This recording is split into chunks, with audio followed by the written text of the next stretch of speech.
pembelajaran. Pada video kali ini, kita akan membahas tentang sejarah dan perkembangan pendidikan di Indonesia, mulai dari masa prasejarah hingga di era modern seperti sekarang. Yuk kita simak bersama-sama videonya. Nah, yang pertama ada masa prasejarah nih. Pada masa prasejarah, pendidikan itu belum dilakukan secara formal seperti sekarang. Anak-anak mulai belajar langsung dari orang tua dan lingkungan sekitar mereka. Nah, mereka diajarkan cara berburu, bertani, membuat alat, dan bertahan hidup. Jadi, pendidikan pada masa ini berfokus pada keterampilan hidup atau life skill. Nah, yang kedua, masa Hindu-Buddha. Memasuki masa Hindu-Buddha, pendidikan mulai berkembang lebih terstruktur. Kegiatan belajar dilakukan di lingkungan kerajaan dan tempat ibadah seperti padepokan dan vihara. Dan materi yang diajarkan juga meliputi agama, filsafat, dan sastra. Namun, pendidikan pada masa ini masih terbatas dan hanya dapat diakses oleh kalangan bangsawan dan para pendeta. Nah, yang ketiga ada masa Islam. Pada masuknya Islam, pendidikan berkembang melalui pesantren, masjid, dan surau.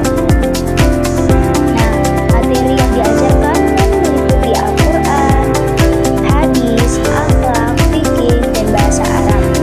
Nah, berbeda dengan sebelumnya teman-teman, pendidikan pada masa Islam mulai terbuka untuk masyarakat luas, sehingga lebih banyak juga orang yang dapat belajar.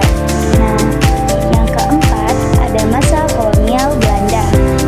Pada masa penjajahan Belanda, pendidikan mengalami perubahan, namun bersifat diskriminatif. Nah, diskriminatif itu apa? Diskriminatif adalah perbedaan atau hanya kalangan bangsawan saja atau orang-orang kaya saja yang bisa mendapatkan pembelajaran, sementara orang-orang pribumi atau orang-orang miskin di bawah ekonomi yang paling rendah mereka tidak mendapatkan pembelajaran atau tidak dapat bersekolah, karena hanya orang-orang Belanda saja yang bisa atau orang-orang bangsawan saja yang bisa mendapatkan pembelajaran di kelas. Nah, sekolah dibedakan berdasarkan status sosial.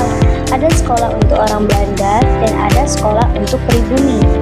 Tujuan pendidikan di saat itu bukan untuk mencerdaskan bangsa, melainkan untuk mencetak tenaga kerja yang membantu pemerintah kolonial. Nah, yang kelima yaitu pendidikan di masa Jepang. Pada masa pendidikan Jepang, sistem pendidikan di Indonesia mengalami perubahan besar. Jepang datang menggantikan Belanda dan menggunakan pendidikan sebagai alat propaganda untuk mendukung kepentingan Perang Asia Timur Raya. Nah, pendidikan di masa Jepang juga memiliki tujuan, yang dimana membentuk tenaga kerja dan prajurit yang membantu Jepang, menanamkan ideologi Jepang kepada rakyat Indonesia, dan mempersiapkan masyarakat untuk kepentingan perang. Meskipun begitu, pendidikan di masa Jepang memiliki banyak perubahan, yaitu penggunaan bahasa Indonesia mulai diperbolehkan sebagai bahasa pengantar, bahasa Belanda juga dilarang digunakan, pendidikan juga diarahkan untuk menanamkan semangat Jepang dan loyalitas kepada Kaisar Jepang, lalu juga siswa diajarkan kedisiplinan, latihan militer, dan kerja bakti, serta banyak sekolah digabungkan agar lebih sederhana dan mudah dikontrol. Nah, dampaknya, kalau positif, bahasa Indonesia berkembang pesat sebagai bahasa nasional. Kesempatan pendidikan lebih terbuka dibanding di masa Belanda. Nah, sedangkan negatif, pendidikan bersifat militeristik dan propaganda. Kualitas pendidikan juga menurun karena kekurangan guru dan fasilitas. Nah, yang keenam, ada masa di awal kemerdekaan.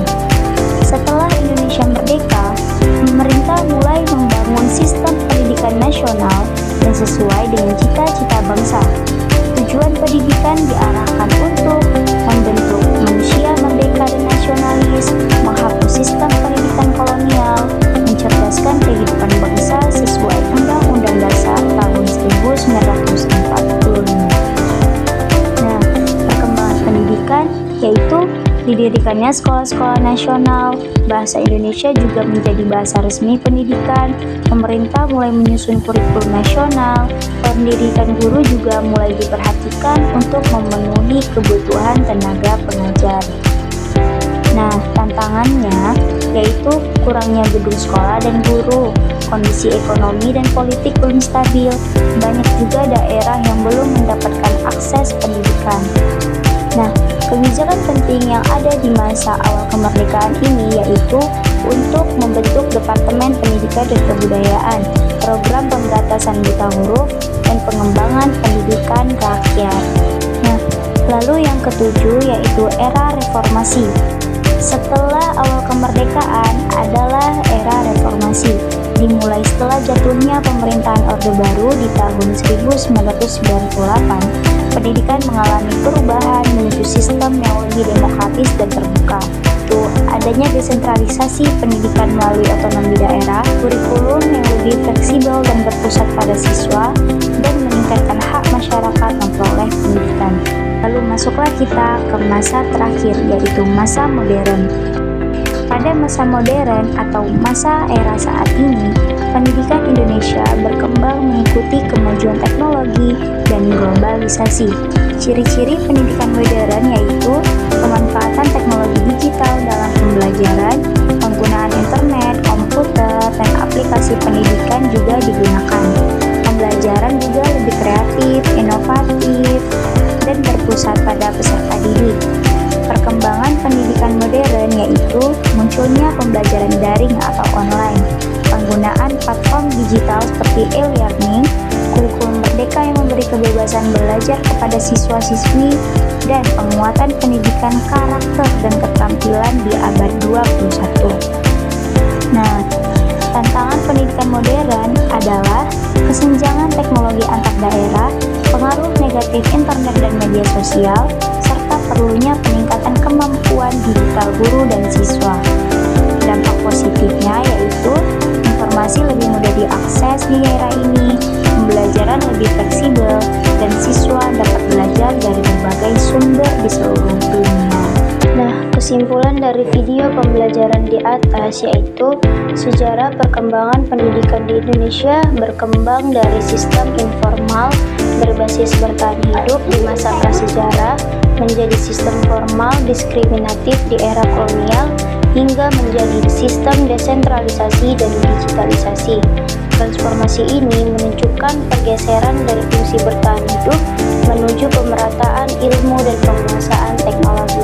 Sekian dari video pembelajaran ini. Terima kasih telah menonton dan sampai jumpa. Assalamualaikum.